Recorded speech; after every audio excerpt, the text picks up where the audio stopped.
दोनों यही कह रहे हैं परमात्मा एक है। कितने परमात्मा? एक है कि दो? एक। आप बताइए कितने, एक कि दो? एक है, लेकिन दोनों के शब्द मैच नहीं होंगे।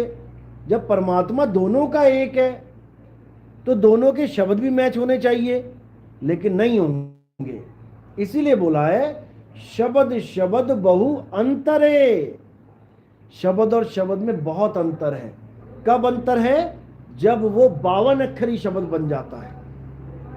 ये गुरुजी ने कुछ और 52 अक्षर पकड़ा दिए, उन गुरुजी ने कुछ और 52 अक्षर दे दिए।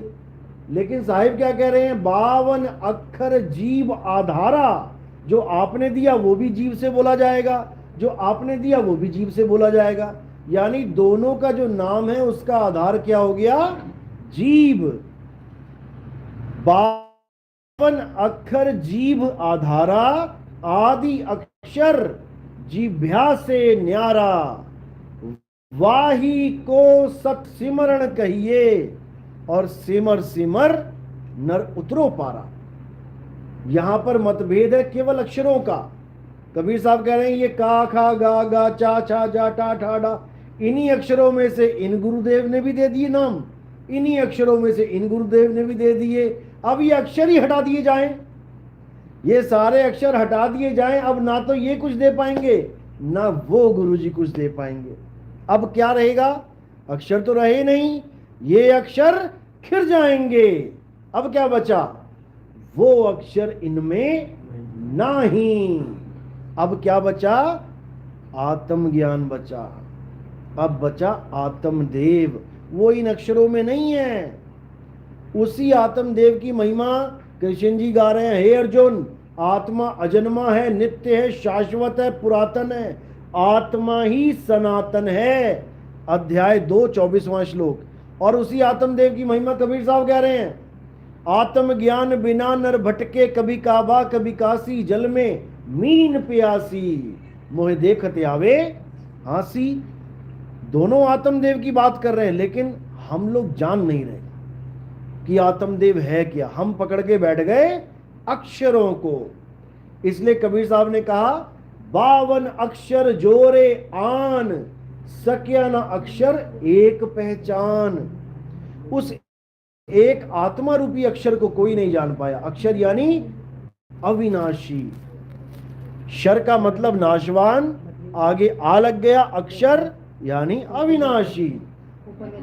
अब उस अविनाशी आत्मा को ना जाना और अक्षरों को तोते की तरह रटने लग गए। अब हमने आत्मज्ञानी नहीं बने, अब हम बन गए जपी। क्यों? क्योंकि हम नाम जप रहे हैं। जो जपेगा वो बनेगा जपी, जो तपस्या करेगा वो बनेगा तपी, और जो घर बार छोड़ के जंगल में बैठ जाएगा वो बनेगा सन्यासी। तो इसी को साहिब ने बोला ये जपी तपी सन्यासी, ये परमात्मा को प्यार कर कर भी उसको नहीं प्राप्त कर। प्यार बहुत है इनमें, तुम नहीं जप पाओगे इतनी बार नाम जितनी बार वो जपते हैं दिन में, क्योंकि उनको मालिक से प्यार है, लेकिन रास्ता गलत पकड़ लिया है। तो साहिब कह रहे हैं जाप मरे अजपा मरे, अनहद भी मर जाए, और सूरत समाई शब्द में वाको काल ना खाए। ये जपने वाले, ये तपस्या करने वाले, परमात्मा के लिए आग पे चलते हैं लोग, इसको भी तपी कहते हैं। तपाना अपने शरीर को, कांटों पे लेट जाते हैं, भरी धूप में खड़े रहेंगे, गर्दन तक जमीन में गड़ जाएंगे। किसको पाने के लिए? परमात्मा को पाने के लिए। लेकिन भेदी गुरु नहीं मिल रहा, इसलिए गलत रास्ता पकड़ लिया। लेकिन साहिब क्या कह रहे हैं? भेदी मिल जाए तो सारा काम सुधर जाए। वस्तु कहीं ढूंढे कहीं कैसे लागे हाथ, और गुप्त वस्तु तब मिले जब भेदी लीजिए साथ। भेदी लीना साथ में दीनी वस्तु लखाए, और कोटि जन्म का पंथ था पल में पहुंचा जाए। करोड़ों जन्म लग जाते परमात्मा को पाने के लिए, लेकिन गुरु मिल गया तो रास्ता मिल गया, रास्ता मिल गया तो मंजिल मिलेगी, और मंजिल मिल गई तो तुम्हारा कार्य पूर्ण हो गया। इसलिए गुरु की महिमा है कि गुरु के बिना मार्गदर्शन कोई कर नहीं सकता।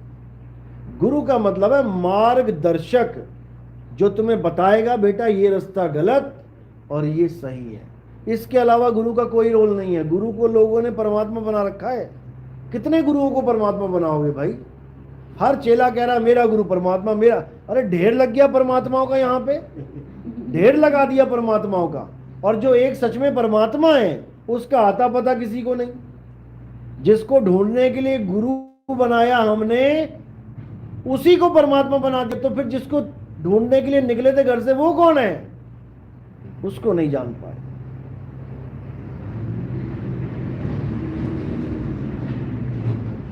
तो यही कबीर साहब समझा रहे हैं कि गुरु मेरे सभी बड़े। ये गुरुजी बैठे हैं, इनके ही गुरुजी हैं ये जो बैठी हुई हैं आज। इनका भी लाख लाख शुक्राना करना है। क्यों? क्योंकि जो ज्ञान इन्होंने दिया, उस ज्ञान को पाने के बाद ये ज्ञान समझ में आ रहा है। अगर वो गुरुजी ने ज्ञान ना दिया होता इनको, तो इनके सिर के ऊपर से निकल रही होती बातें। लेकिन गुरु ने ऐसा उच्च स्थान दे दिया। अगर किसी को डॉक्टर बनाना है तो भैया 12वीं तो करानी पड़ेगी। कि 12वीं वाले टीचर बेकार हो गए सारे? कोई बेकार नहीं है। गुरु मेरे सब ही बड़े, अपनी अपनी ठौर, सबको ठिकाना दे दिया साहिब ने। शब्द विवेकी पारखी सो माथे का मोर। शब्द विवेकी पारखी, यानी जो असली शब्द का विवेक करके परख कर ले, विवेक के द्वारा परख कर ले कि मुझे गुरुजी ने सही नाम दिया कि नहीं। अगर हर शिष्य इस दुनिया का अपने अपने गुरु के केवल शब्द पे परख कर ले विवेक के द्वारा, निबेड़ा कर लेगा। कि मेरे गुरुजी ने 52 अक्षर दे दिए जपने के लिए, कि सार शब्द है। कि मेरे गुरुजी ने श्वासों का जाप दे दिया, यह सार शब्द दिया। मेरे गुरुजी ने कान बंद करके अनहदनाद सुनवा दी, यह सार शब्द का ज्ञान दिया। बिल्कुल आराम से पकड़ लेगा हर बात को। लेकिन यहां पर कोई शिष्य परख कर ही नहीं पा रहा। क्यों नहीं कर पा रहा?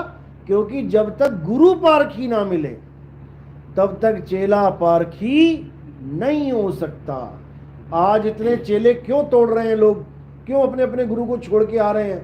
क्योंकि गुरु पारखी मिल गया उनको शब्द का परख समझाया जा रहा है कि परख करते कैसे हैं।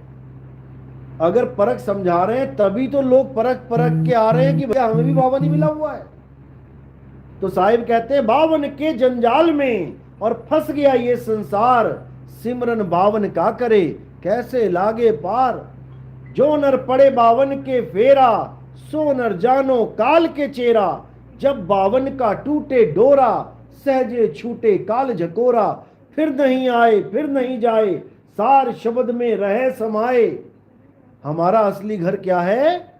गुरु का शब्द है, वही है असली घर हमारा। और कोई सतलोक अलग लोग अगम लोग नहीं जाना हमने। जाप मरे अजपा मरे अनहद भी मर जाए, समाए शब्द में वाको काल ना खाए।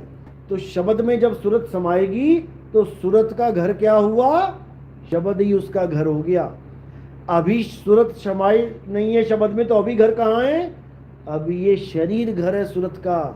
कितने आराम से रह रही है, अपने घर को सुबह सुबह नहा रही है, धो रही है, साफ कर रही है, कंघी कर रही है, आंखों में से गिद्ध निकाल रही है, मैल निकाल रही है, सारा साफ कर रही है अपने घर को, जैसे आप करते हो। सुबह उठते दे झाड़ू दे पोछा, लैट्रिन में गए वहां साफ किया, किचन में गए वहां साफ किया, ये सारा सिस्टम वही है। लेकिन जब मकान मालिक तुम्हें इस मकान से ही निकाल दे, अब क्या करोगे? किराएदार घर से निकल गया, अब क्या करेगा? अब दोबारा किराए का मकान ढूंढता फिरेगा गलियों गलियों।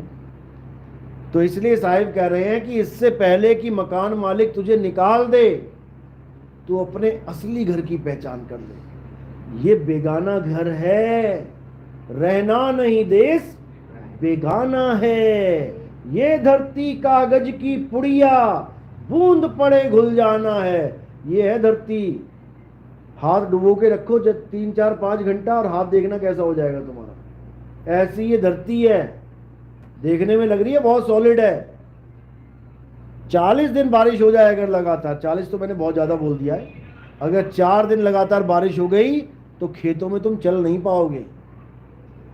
ये मिट्टी और पानी एक हो जाएगा सारा काम, पैर रखने को जगह नहीं मिलेगी, ये मिट्टी ऐसी घुल जाएगी पानी में। कहते हैं बूंद पड़े घुल जाना है, रहना नहीं देश बेगाना है। तो इसी को समझा गया है। कुरान में भी यही बोला गया कि 40 दिन बारिश लगातार चली और सारी दुनिया जलमग्न हो गई। तब एक एक बीज रखा गया था संभाल के, दोबारा से सृष्टि पैदा हुई। बाइबल में भी यही बोला गया कि इतनी बारिश हुई कि सारी धरती पानी में ही हो गई, जगह ही नहीं बची थोड़ी भी। तो एक बहुत बड़ी किश्ती बनाई गई और उस पे जीवों को रखा गया जोड़ा बना के, कुत्ता कुतिया, हाथी हथनी, शेर शेरनी, ऐसे जोड़े बना के, क्योंकि दोबारा सृष्टि उत्पन्न करेंगे। और हमारे पुराणों में जो मत्स्य अवतार दिखाया है, विष्णु जी का पहला अवतार, वो भी यही बोल रहा है कि इतनी बारिश हुई कि ये सारी धरती ही पानी में घुल गई। और कबीर साहब भी यही कह रहे हैं, ये संसार एक दिन पानी में घुल जाना है, रहना नहीं देश बेगाना है। तो अब करना क्या है? अब अपना नकली घर छोड़ना है। छोड़ना मतलब ये नहीं फांसी लटक जाना आज ही। छोड़ना मतलब अब तैयारी करनी है छोड़ने की। जब अपना मकान बन रहा होता है तो तैयारी यहाँ की भी चालू हो जाती है। बिल्कुल यहाँ पे किराए पे हो और सामने मकान अपना बना रहे हो तो धीरे धीरे धीरे तैयारी पक्का हो जाता है तुम्हारा। बस अब छोड़ देंगे, वो बन जाए, बस इसको छोड़ेंगे। इसी प्रकार जब हम अपना असली घर ढूंढने लग जाते हैं इस नकली घर में बैठ के, तब हमारी क्या अवस्था बनती है कि अब इसको छोड़ ही देंगे, बस जल्दी से मिले परमात्मा का असली घर और इसको छोड़ ही देंगे। तो तब भी नहीं छोड़ना है। कब छोड़ोगे? जब ये सांस पूरे हो जाएंगे। जब तक का तुम्हारा एग्रीमेंट है तब तक का तुम्हारा एग्रीमेंट पूरा करके फिर हमेशा हमेशा के लिए निकल जाना है। केवल सांसें गिननी और कुछ नहीं करना है। रोज एक एक दिन गिनते रहो, एक दिन कम हो गया, एक दिन कम हो गया, और कम हो गया, और कम हो गया, और जिस दिन सांसें पूरी उस दिन यहां से निकल गए। तो मूल ज्ञान यही कहता है कि जब छोड़ो तब छोड़ो, सब कुछ छोड़ना है और क्या पकड़ना है? अपने आत्म स्वरूप को पकड़ो। जैसे स्वान कांच मंदिर में भ्रमते भूख मरे हो, और कहें कबीर नलनी के सुगना तुम्हें कौन पकड़े हो। जैसे कुत्ते को शीशे के सामने खड़ा कर दो, कमरा बंद कर दो, भौंक भौंक के मर जाएगा। शीशे वाला कुत्ता जो शीशे के अंदर है वो सारी उम्र जोर लगा ले, लेकिन जो शीशे के बाहर कुत्ता है उसको काट नहीं सकता। काट कटवा के दिखा दो, नहीं काट सकता। लेकिन बाहर वाला कुत्ता ही भयभीत हो गया, वो शीशे वाले कुत्ते को देख देख के भौंक रहा है और भौंकते भौंकते भौंकते भौंकते मर जाता है। सेम यही कहानी हमारे साथ बनती है।